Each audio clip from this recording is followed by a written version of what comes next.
하나님의 말씀 보시겠습니다. 오늘 우리에게 주신 하나님의 말씀은 사도행전 2장 1절부터 13절까지의 말씀입니다. 사도행전 2장 1절부터 13절까지의 말씀입니다. 제가 가진 성경 신약성경 188페이지에 있습니다.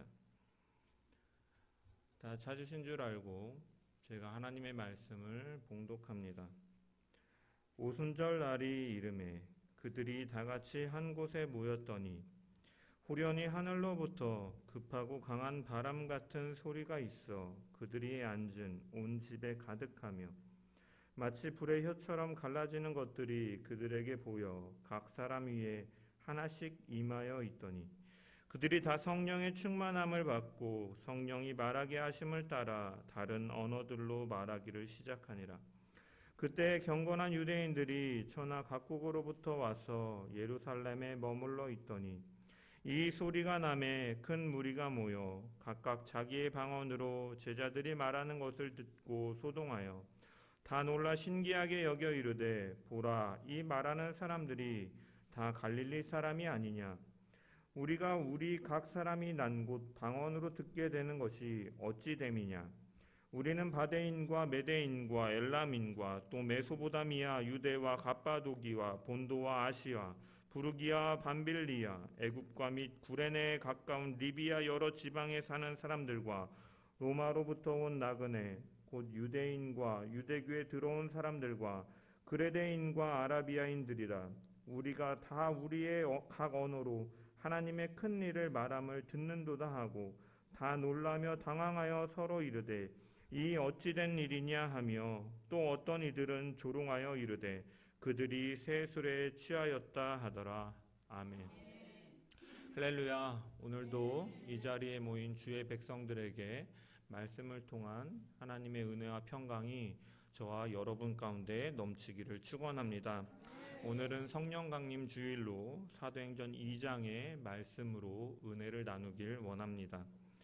예수님께서는 부활하신 후에 승천하시기 전까지 40일간의 시간 동안 제자들과 함께 하시면서 그들에게 하나님 나라의 일들을 말씀하셨습니다.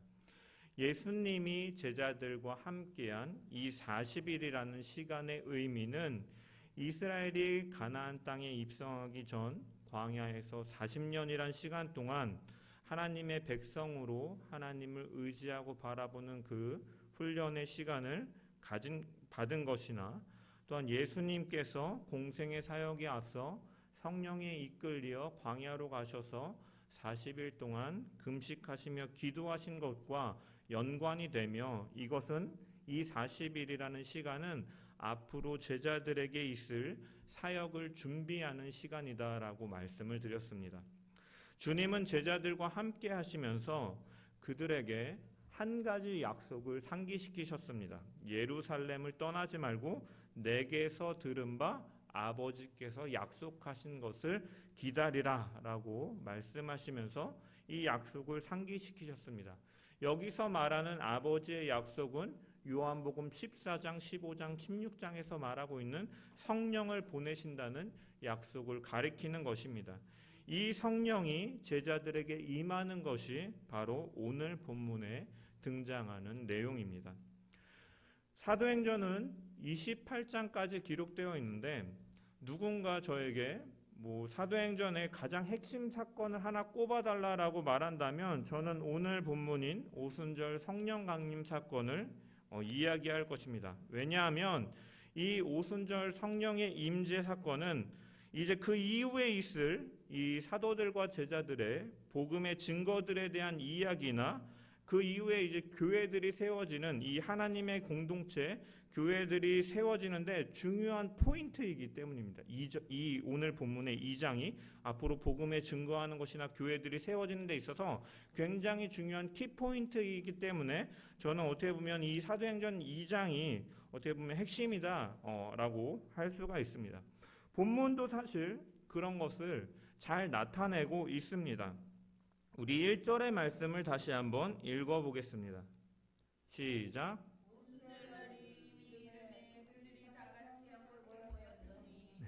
오순절 날이 이미 이름에 그들이 다 같이 한 곳에 모였더니, 여기서 우리가 주목해 봐야 될 말은 이미 이름에라는 이 단어입니다. 이 말은 헬라어로 엔투 심플레르 우사이라는 단어로 기록되어 있는데 완전히 채우다라는 의미를 가지고 있습니다. 그런데 이 누가는요, 이 엔투 심플레르 우사이라는 단어를 이 터닝 포인트에 사용을 합니다.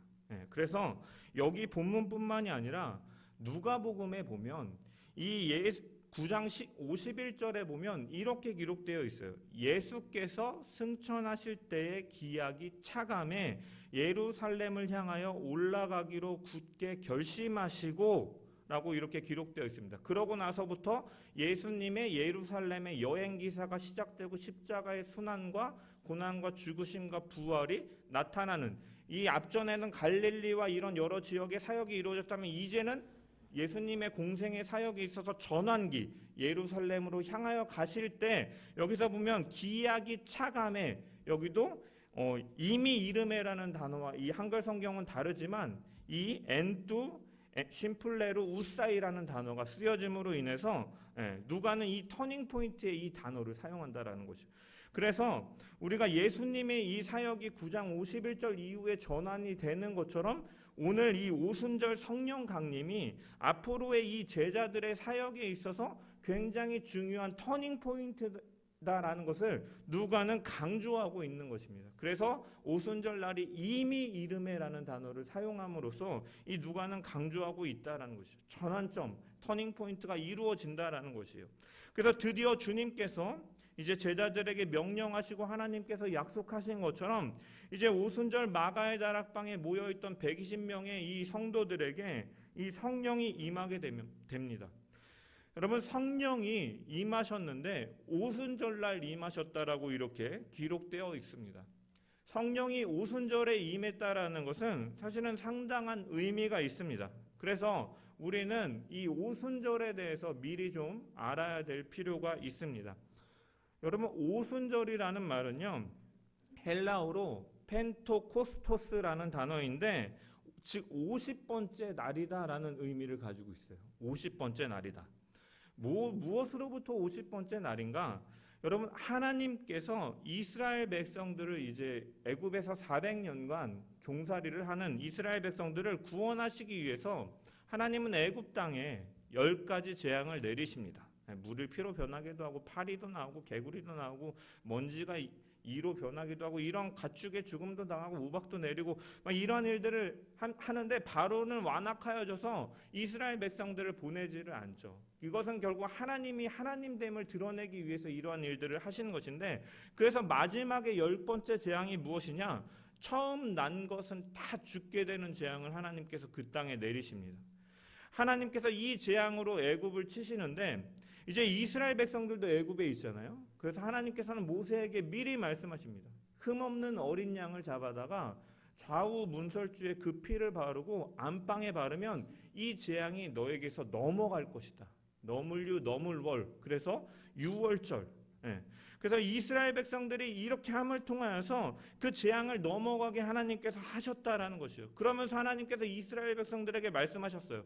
너희를 구원하여 된 나를, 그리고 그 피를 바름으로 인하여서 너희를 지키고 보호한 나를 기억하라라는 의미에서 하나님께서는 유월절, 이스라엘, 우리나라 음력 같은 개념인데 이스라엘이 지키는 유대력의 이 정월, 첫 월을 아비벌이라고 하는데 이 아비벌의 14일을 이제 유월절로 너희가 지켜라 라고 이렇게 말씀을 하십니다.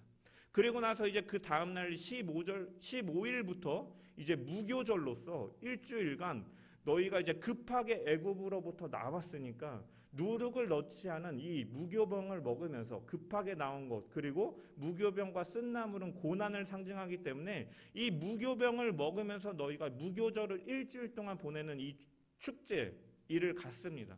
이런 절기를 가져요.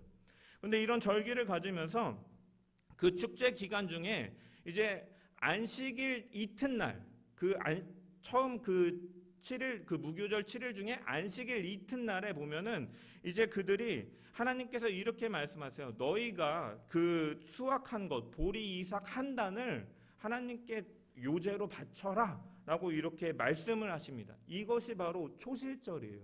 그래서 이 초실절은 무교절 안에 있는 절기입니다. 이 처음 열매를 드린 이 초실절부터 50일째가 되는 날이 바로 이제 오순절이에요. 초실절로부터 7일이 7번 있다. 77. 7 곱하기 7은 뭐죠? 네, 49. 그래서 그 다음 날 50번째. 네, 너무 쉬운 산수를 여러분께 여쭤봤어요. 네. 50일째 되는 날, 그래서 이제 오순절을 77절이라고 부르는 것이고, 그래서 50일째 되는 날이다 라고 이렇게 하는 것이고, 그래서 이 77절 오순절에는 이 첫 곡식인 보리와 밀의 그 추수한 것을 마지막에 드리는 절기로서 이제 이 오순절 77절에 이제 밀에 수확한 것을 드리는 거죠. 첫 수확의 마지막을 기념하면서 첫 수확한 것을 하나님께 드립니다 하면서 이렇게 드리는 것이 77절 오순절, 그래서 맥추절이라고도 하는 것이에요. 그리고 이것을 헬라어로 이제 50번째 날이다 해서 오순절이다 이렇게 말을 하는 것입니다. 그래서 유월절과 이 오순절 그리고 장막절과 함께 이제 이스라엘 백성들의 3대 절기라고 여러분 생각하시면 됩니다. 여러분, 이 신약에서 오순절이라고 불리는 이 77절은요 매우 중요한 의미를 담고 있는데 두 가지 의미를 담고 있어요. 무엇이냐? 첫 번째로 이 처음 인류 역사에 등장하는 오순절은 어떠한 날이냐면 모세가 애굽에서 출애굽한 뒤에 시내산에 올라가서 40주야를 기도한 끝에 그들에게 최초의 성문법 10계명을 받은 날이라는 것이에요. 이스라엘 백성들에게 하나님의 백성으로 사는 법을, 그 율법을 이 정리해서 성문화되어서 그들이 받은 날이 바로 이 날이다라는 거예요. 그래서 주전 150년경에 보면 유대교 문헌 중에 희년서라는 책이 있는데 이 오순절기를 언약 갱신의 날이다라고 이렇게 기록한 표현들이 있다라는 거예요. 율법을 주면서 하나님께서 이스라엘 백성들과 다시 한번 언약을 갱신하신 날이다라는 의미인 것이에요. 그래서 예수님께서 이 성령을 이 오순절날 보내주셨다라는 의미는요, 이스라엘 백성들의 율법을 시내산에서 율법을 받은 것과 같은 의미다라는 것입니다. 여러분, 그리고 두 번째로 이 오순절은 제가 아까도 말씀드렸지만 유대인들에게 감사절기예요. 감사절기. 이스라엘 백성들은 출애굽한 이후에 그들의 불순종으로 인해서 40년 동안 광야에서 만나와 메추라기만 먹으면서 살았습니다. 그 이스라엘 사람들에게 하나님께서 명령하신 것이 바로 이 절기인데, 약속의 땅 가나안 땅에 들어가면 너희가 이제 농경사회를 이루고 농작을 할 것인데 그 첫 곡식을 하나님께 드리라고 말씀하신 거예요. 출애굽기 23장 16절에 보면 맥주절을 지키라. 이는 내가 수고하여 밭에 뿌린 것의 첫 열매를 거둠이니라 라고 이렇게 말씀하셨어요. 이 맥주절은 뭐 원어로 히브리어로 보면 하그 하카치르라는 단어인데 수확의 절기, 수확절이라고도 사실은 보는 게, 맥주절하면 우리가 보리를 보통 생각하는데 사실 보리가 먼저 나서 보리 이삭을 초실절에 드리고 50일이 지나고서 이제 밀을 바치는 거거든요. 밀도 사실은 소맥이라고 해서 맥주절이라고 할 수 있지만 우리가 의미는 조금 다릅니다. 그래서 밀을 바치는 것이에요. 어찌됐든 약속의 성취의 첫 수확물을 드리는 절기가 바로 오순절이다라는 거예요. 77절이다라는 거예요. 여러분, 40년이란 시간 동안에 고난의 길을 가다가 가나안 땅에서 그 약속의 성취가 이루어지고 곡식을 거두었으니 하나님의 그 은혜가 얼마나 그들에게 크고 감사했겠냐라는 거예요. 그 감사의 기쁨을 기억하면서 잊지 말고 매년 너희가 하나님께 감사의 제물을 드리는 감사의 절기가 바로 77절 오순절이다라는 거예요. 이러한 의미가 담긴 오순절에 성령이 오셨다라는 것은 큰 의미가 있다라는 거예요. 말씀드린 것처럼 이스라엘 백성들이 출애굽하여 시내산에 들어가 모세가 율법을 받아서 하나님의 백성으로서의 정체성을 그들이 확립하고 그 드러낸 것이 7:7절에 있었던 것처럼 그들에게 주어진 율법이 하나님의 백성으로 사는 법, 하나님의 백성을 사는 그 가이드가 된 것처럼 마찬가지로 예수님을 믿고 하나님의 자녀가 된 자들에게 진리의 영, 생명의 법인 성령이 주어졌다라는 거예요. 그래서 로마서 8장에 보면 생명의 성령의 법이라고 말하고 있잖아요. 이스라엘 백성들이 시내산에서 율법을 받은 것처럼 예수 그리스도를 믿고 새 언약의 자녀들이 된 자들에게 바로 하나님께서 성령으로 생명의 법으로 우리에게 주셨다라는 거예요. 율법을 주시면서 하나님의 백성으로서의 정체성을 이스라엘 백성들에게 세우시고 언약을 갱신하신 것처럼 신약의 성도들에게 성령을 주시면서 하나님의 백성으로서의 정체성을 세우고 다시금 새롭게 언약을 갱신하도록 하시는 하나님이시다라는 것이에요. 여러분, 이게 단순히 그냥 시기적으로 같은 날이기 때문에 말씀드리는 것이 아니에요. 여러분, 누가는요 본문에서 보면 의도적으로 이 시내산 사건과 이 오순절 성령 강림을 연결시킬 수 있는 단어들을 사용하는데 그것이 바로 무엇이냐면 불과 말씀이에요. 여러분, 본문 2절에서 5절의 말씀을 다시 한번 좀 읽어보겠습니다. 2절부터 5절까지 시작.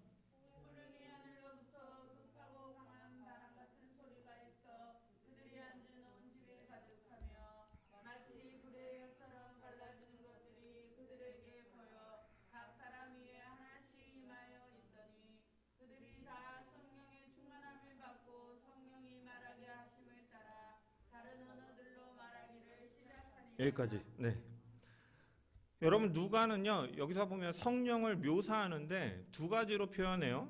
바람 같은 소리, 하늘로부터 급하고 바람 같은 소리, 그리고 불의 혀로 묘사를 합니다. 여러분, 바람이라는 것은요 헬라어로 푸노에스라는 단어인데 왜 이 성령을 바람 같은 소리라고 표현하냐면 성령이 헬라어로 푸뉴마거든요. 그래서 푸노에스, 이 발음이나 철자가 굉장히 비슷해요. 그래서 누가는 의도적으로 이 비슷한 단어를 사용함으로써 성령을 묘사하는 거예요.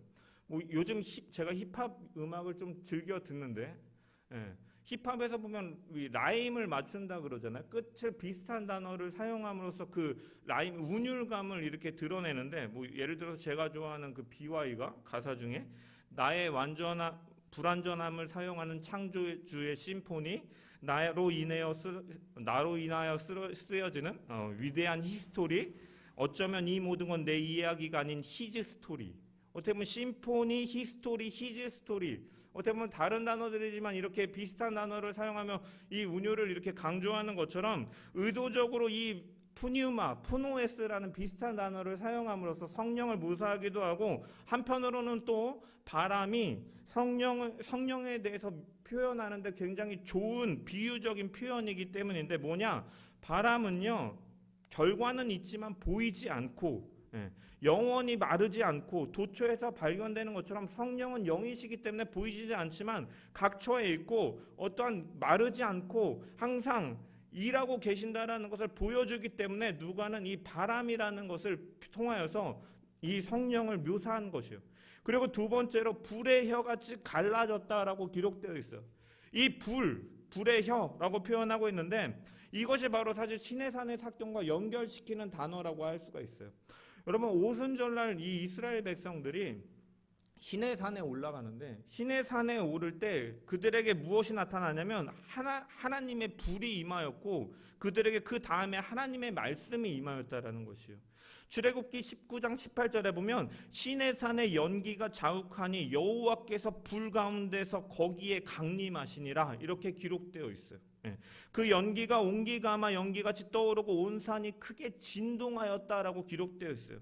시내산에 오를 때 하늘의 불이 임하였다라는 것이에요. 여러분, 불은 하나님 자신, 하나님의 임재를 상징하는 것이에요. 하나님의 불이 임하고 그 다음에 하나님의 말씀이 선포돼요. 출애굽기 20장 1절에 보면 하나님이 이 모든 말씀으로 말씀하여 이르시되 백성들이 산에 오르자 불이 임하고 하나님의 말씀이 임하는 것이 바로 이 77절 이스라엘 백성들에게 율법이 임하는 상황이었다라는 것이죠. 마찬가지로 오늘 본문의 오순절도 마찬가지다라는 거예요. 백성들이 약속하신 성령을 기다리며 다락방에 모여 있는데 간절히 기도할 때 때가 되자 약속한 성령이 임하는데 누가는 성령을 불의 혀처럼 갈라지는 것들이 그들에게 모여 각 사람에게 하나씩 임하였다. 그리고 그들이 성령을 받아서 각 방언들로 하나님의 큰 일을 말하기 시작하였다. 불과 말씀이 이루어짐을 통하여서 이 신의 산의 사건과 오순절의 성령 강림 사건이 평행하게 동일하게 이루어지는 사건이다라는 것을 누가는 보여주고 있는 것이에요.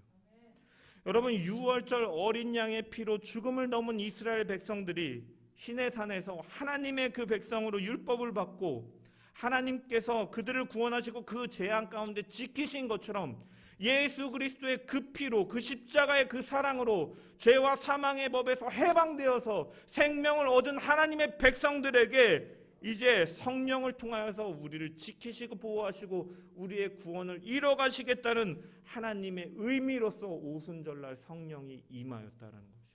우리 가운데 주어졌다라는 것. 여러분, 율법이라는 것이 무엇이에요? 쉽게 말해서 이스라엘 백성들이 하나님의 언약 안에 거하는 하나님께서 주신 하나님의 백성으로 사는 법이다라는 거예요. 너희가 내 백성이거든 이것을 지켜 행한다라는 것이에요.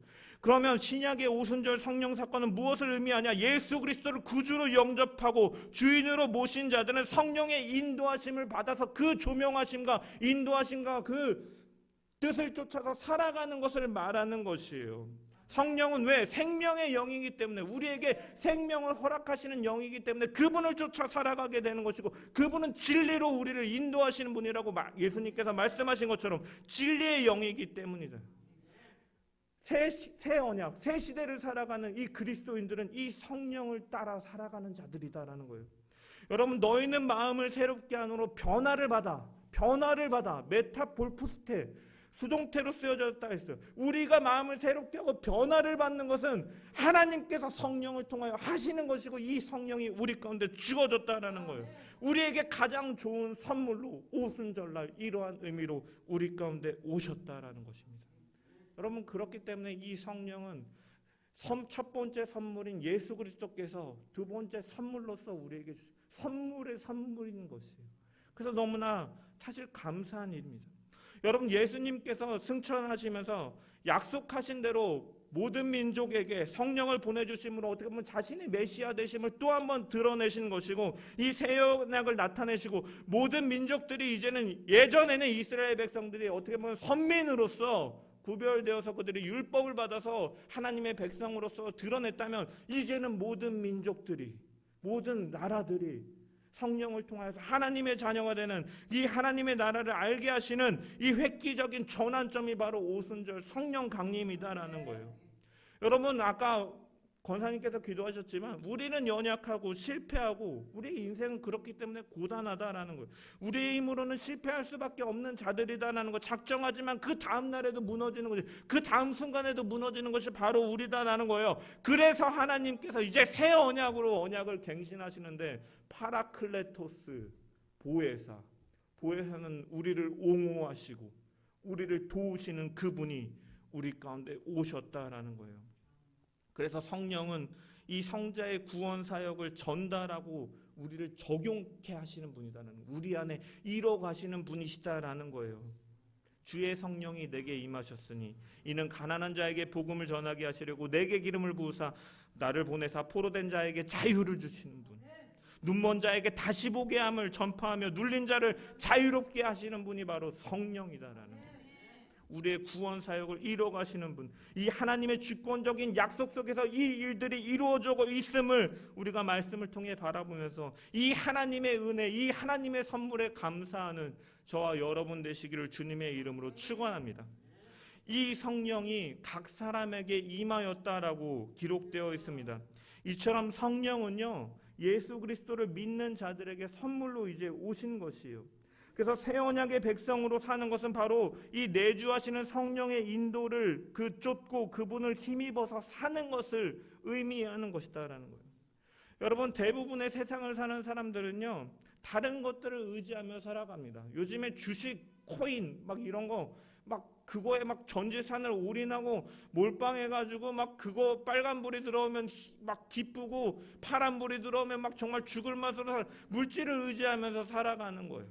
네. 지위나 건강이나 권력이나 이런 것들을 의지하면서 살아간다라는 거죠. 여러분, 그렇지만 이것은요 썩어질 것들이다라는 거예요. 영원하지 못하다라는 거예요. 그래서 성경은요 이런 것들을 안개로 표현하기도 하는 하루아침에 사라져버리고 마는 것들이다라는 거예요. 그래서 정말 중요한 것, 우리의 구원을 이루시는, 또한 영원한 세월이 바뀌어도 변하지 않는 것, 바로 하나님의 영이신 성령이 우리 가운데 있다라는 거예요. 만군의 여호와의 말씀하시되 이는 힘으로 되지 아니하고 능으로 되지 아니하고 오직 나의 신으로 되느니라. 하나님의 성령으로, 이 성령을 우리가 의지하며 걸어가야 된다는 거예요. 그분은 우리를 옹호하시고 돌이키게 하시고 말씀이 생각나게 하시고 진리로 걸어가게 하시는 분이기 때문에 우리는 그분을 믿고 의지함으로 걸어가야 된다. 다른 것 의지하지 마세요. 하나님의 교회, 하나님의 성도는 진짜 힘인 하나님의 성령만을 의지하며 걸어가야 된다는 거예요. 왜? 교회는 성령께서 임하시고 충만하심으로 움직이고 행동하는 교회라는 것을 사도행전의 성령 강림이 이후에 우리에게 보여주고 있기 때문인 것입니다. 그래서 사실은 우리는 성령의 능력에 힘입어야 된다. 우리 교회가 과연 무엇을 의지하고 있는가? 주님을 믿는 성도인 우리가 과연 무엇을 의지하고 있는가? 가짜는 조금의 그 물질이나 아니면 자식이나 나의 건강이나 어떠한 조그마한 내가 비빌 것을 의지하고 있는가? 아닙니다. 우리가 교회가 성도가 의지해야 될 것은 바로 성령인 줄 믿습니다. 여러분, 오늘날 우리는요 이미 성령을 받은 자예요. 여러분, 오순절 성령 강림 사건은요 단회적인 사건이에요. 예수님이 우리를 믿게 하시려고 매일 십자가에 죽으시고 다시 살아나셨다가 또 다시 죽으시고 살아나시고 이것을 반복하지 않으시고 한 번에 모든 것을 이루신 것처럼 이 성령의 오순절 성령 강림, 성령은요 단회적인 사건이에요. 그리고 이미 우리 가운데 임하였어요. 성경도 이미 그렇게 증언해요. 왜? 우리는 예수를 주라고 고백하고 있기 때문에. 네. 고린도전서 12장 3절에 보면 성령으로 아니하고는 누구든지 예수를 주라고 할 수 없다라고 말을 하고 있어요. 이 오순절 성령의 임재는요 단회적이고 우리는 성령을 받았다라는 거예요. 그럼 여러분 왜 찬양에서 성령이여 임하소서, 성령이여 우리 가운데 오소서 이렇게 표현합니까? 잘못된 표현이라고 어떤 목회자분들은 막 그것을 지적하는 분들도 있는데, 사실 성경을 보면요 성령은 이미 우리 안에 계시기도 하지만 또 그 성령의 충만함을 바라는 마음에서 임하소서라고 표현하기도 해요. 여러분, 대표적으로 예수님께서 세례를 받으시는 장면을 생각해 보세요. 예수님은 삼위일체 성부, 성자, 성령이 하나이신 분이세요. 그런데 예수님께서 이 세례를 받으실 때 성령이 비둘기같이 그 가운데 임하였다라고 되어 있잖아요.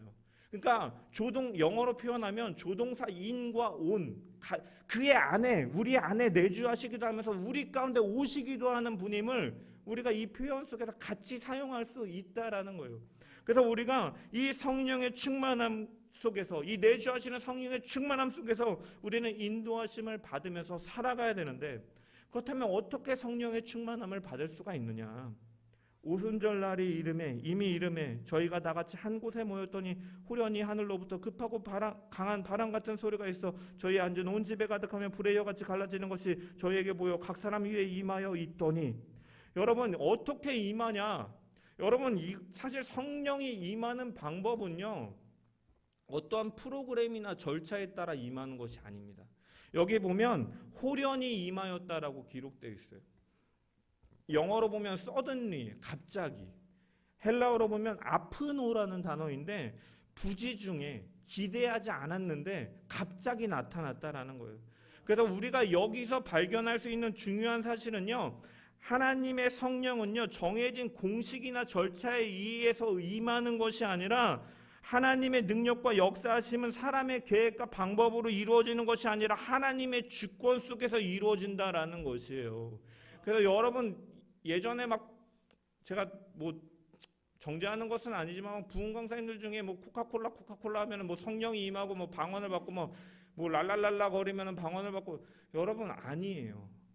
하나님께서 주실 때 이런 것들이 일어나는 거지. 어떠한 방법론적으로 신사도에서 말하는 손을 사람이 통해서 이렇게 성령이 임파테이션이 이루어지는 것이 아니다라는 거예요. 하나님의 주권 속에서 이루어진다라는 거예요. 단지 제자들이 그들이 모여서 약속을 기대하면서 기도했을 때 하나님께서 그 주권적인 역사 속에서 일했던 것처럼 우리는 단지 하나님의 그 약속, 그 풍성하신 약속을 우리가 바라보고 기대하고 간절히 원하면서 기도함을 통하여 우리가 하나님과의 깊은 교제를 통하여 성령의 충만함 가운데 거할 수 있다라는 것을 우리가 기억해야 된다는 것이죠. 또한 성령은요, 진리의 영이라고 말씀하셨어요. 예수님께서 성령은 진리의 성령이 오시면 그가 너희를 모든 진리 가운데로 인도하시리니 그가 스스로 말하지 않고 오직 들은 것을 말하며 장래일을 너희에게 알리시리라. 여러분, 이것은 무엇을 말하냐면 계시되고 예언된 말씀을 생각나게 하시고 기억하게 하시는 이 성령의 성경의 말씀을 통해서 우리를 생각나게 하시고 조명하시고 성경의 말씀을 통해 우리의 잘못된 것들을 돌이키게 하시고 깨닫게 하시고 진리 가운데로 나아오게 하시는 분이다라는 거예요. 그래서 성령이 강하게 충만하게 역사하는 방법은 무엇이냐면 말씀을 묵상함으로, 말씀을 가까이 함으로, 그 계시된 말씀을 통해서 성령은 더욱더 우리에게 알게 하시고 깨닫게 하시고 돌이키게 하시는 분이기 때문에 기도와 말씀을 통하여서 우리는 성령의 충만함 가운데 거하며 살아갈 수가 있다는 것이죠. 성령으로 충만하게 되면 우리는 진리 가운데로 나아가게 된다는, 왜? 성령은 진리로 인도하시니까. 성령의 충만한 삶은 두 가지로 표현할 수가 있어요. 아까 기도하신 것처럼 성령의 열매를 맺는 삶, 사랑과 희락과 화평과 자비와 양성과 충성과 온유와 절제, 이 같은 것을 금지할 법이 없느니라. 이러한 성령의 열매를 맺는 것, 다른 말로 표현하면 진리로 나아가는 것인데, 이 진리가 무엇이에요? 예수 그리스도. 쉽게 말해서 예수 그리스도. 예수 그리스도께 나아가게 하는 거 뭐냐면 예수 그리스도를 담는 삶이 바로 성령의 충만함을 사는 사람이라는 거예요. 예수님께서 이 땅에 가장 낮은 모습으로 오시고 죄인된, 어떻게 보면 원수된 자들을 사랑하고 섬기고 죽기까지 사랑하셨던 것과 같이 사랑과 희생과 섬김과 하나님의 나라의 그 일들을 선포하시면서 살아갔던 것처럼 우리가 예수 그리스도의 향기를 드러내며 사는 것이 바로 성령의 충만한 자의 삶이다라는 것을 우리가 기억하면서 우리가 삶의 그 자리 가운데 예수를 드러내며 살아가는 저와 여러분 되었으면 좋겠습니다. 여러분, 한국교회가 오해하는 큰 착각 중에 하나가 성령의 충만함은 어떤 파워나 권능으로 초점을 둔다라는 거예요. 오해하는 경우가 많다라는 거예요. 그래서 방언을 성령의 받은 표라고 해서 이 방언을 받아야 성령 세례를 받은 것이다라고 막 강조하는 교파도 있어요. 교단도 있어요. 그렇지만 아까도 말씀드렸다시피 방언 받지 않았더라도 우리가 예수를 주라고 고백하면 이미 성령을 받은 거예요. 방언은 하나의 은사고 은사를 주신 것에는 목적이 있어요. 여러분, 오늘 본문에 보면 성령을 받은 주의 백성들이 각기 다른 언어들로 말하기 시작하였다라고 기록되어 있어요. 여러분, 이 방언에는요 두 가지 종류가 있어요. 고린도전서 12장부터 14장까지 나오는 이 통변이 필요한 천사의 언어, 이 천상의 언어, 이 통변이 필요한 이 방언이 있고, 여기 본문에서와 같이 사람들이 이해할 수 있는 외국어인 방언, 이 두 가지가 성경에 등장해요. 그래서 어떤 예전에 제가 학창 시절 때 어떤 부흥 강사님이 그 당시에는 부흥회 많이 했잖아요. 막 부흥 강사님이 오셔가지고 학생들 다른 거 기도하지 말고 외국어 방언 받을 수 있도록 기도해라. 그 하나님께서 방언 주시면 외국어 공부 안 해도 된다고 막 그거에 낚여가지고 제가 열심히 잠깐 기도한 적도 있었는데, 여러분 사실은 이건 주객이 전도된 말이죠. 여러분, 이 오늘 본문에 이 사도행전 2장의 방언은 외국어 방언인데 왜 성령의 충만함 속에서 이러한 은사들이 나타났냐면 이 어떠한 일을 하시기 위해서 은사를 주셨는데 그것이 무엇이냐? 5절에 보면 예루살렘의 오순절을 지키기 위해서 온 수많은 사람들이 그곳에 있었기 때문이에요. 여러 곳에서 모인 사람들이 모인 이 모임은요, 이 모임은 어떻게 보면 전 세계를 향한 이 하나님의 큰 일을 선포하기 위해서 성령은 주셨다라는 거예요. 이런 상황에서 방언을 주셨다라는 것은요, 예루살렘 교회에 주시는 이 하나님의 메시지가 모든 나라와 모든 민족들이 그들의 언어로 듣게 하시기 위해서 외국어로 주셨다라는 거예요. 그래서 사실 여기서 중요한 것은요, 성령을 받음으로 외국어 방언을 했다, 외국어를 했다는 것이 중요한 것이 아니라 그들의 말을 통해서 모든 나라 사람들이 복음을 듣게 하셨다라는 것이 중요한 거예요.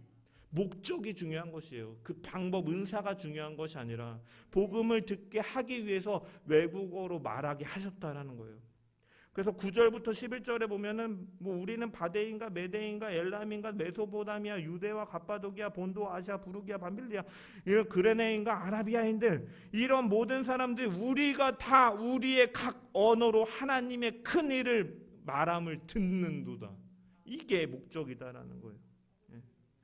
각 방언으로 전해진 설교, 여러분 이 메시지는 하나님의 큰 일에 대해서 선포하기 위해서 그들에게 주어졌다라는 것. 이 효과는 분명했다라는 것. 그래서 6절에 보니까 모든 사람들이 다 놀라고 큰 무리가 모이고 신기하게 여겼다라는 것이에요. 교회 공동체의 새로운 시작점, 성령을 받고 새로운 시작점에 많은 사람들이 모여서 하나님의 큰 일을 그들이 듣기 시작했다라는 거예요.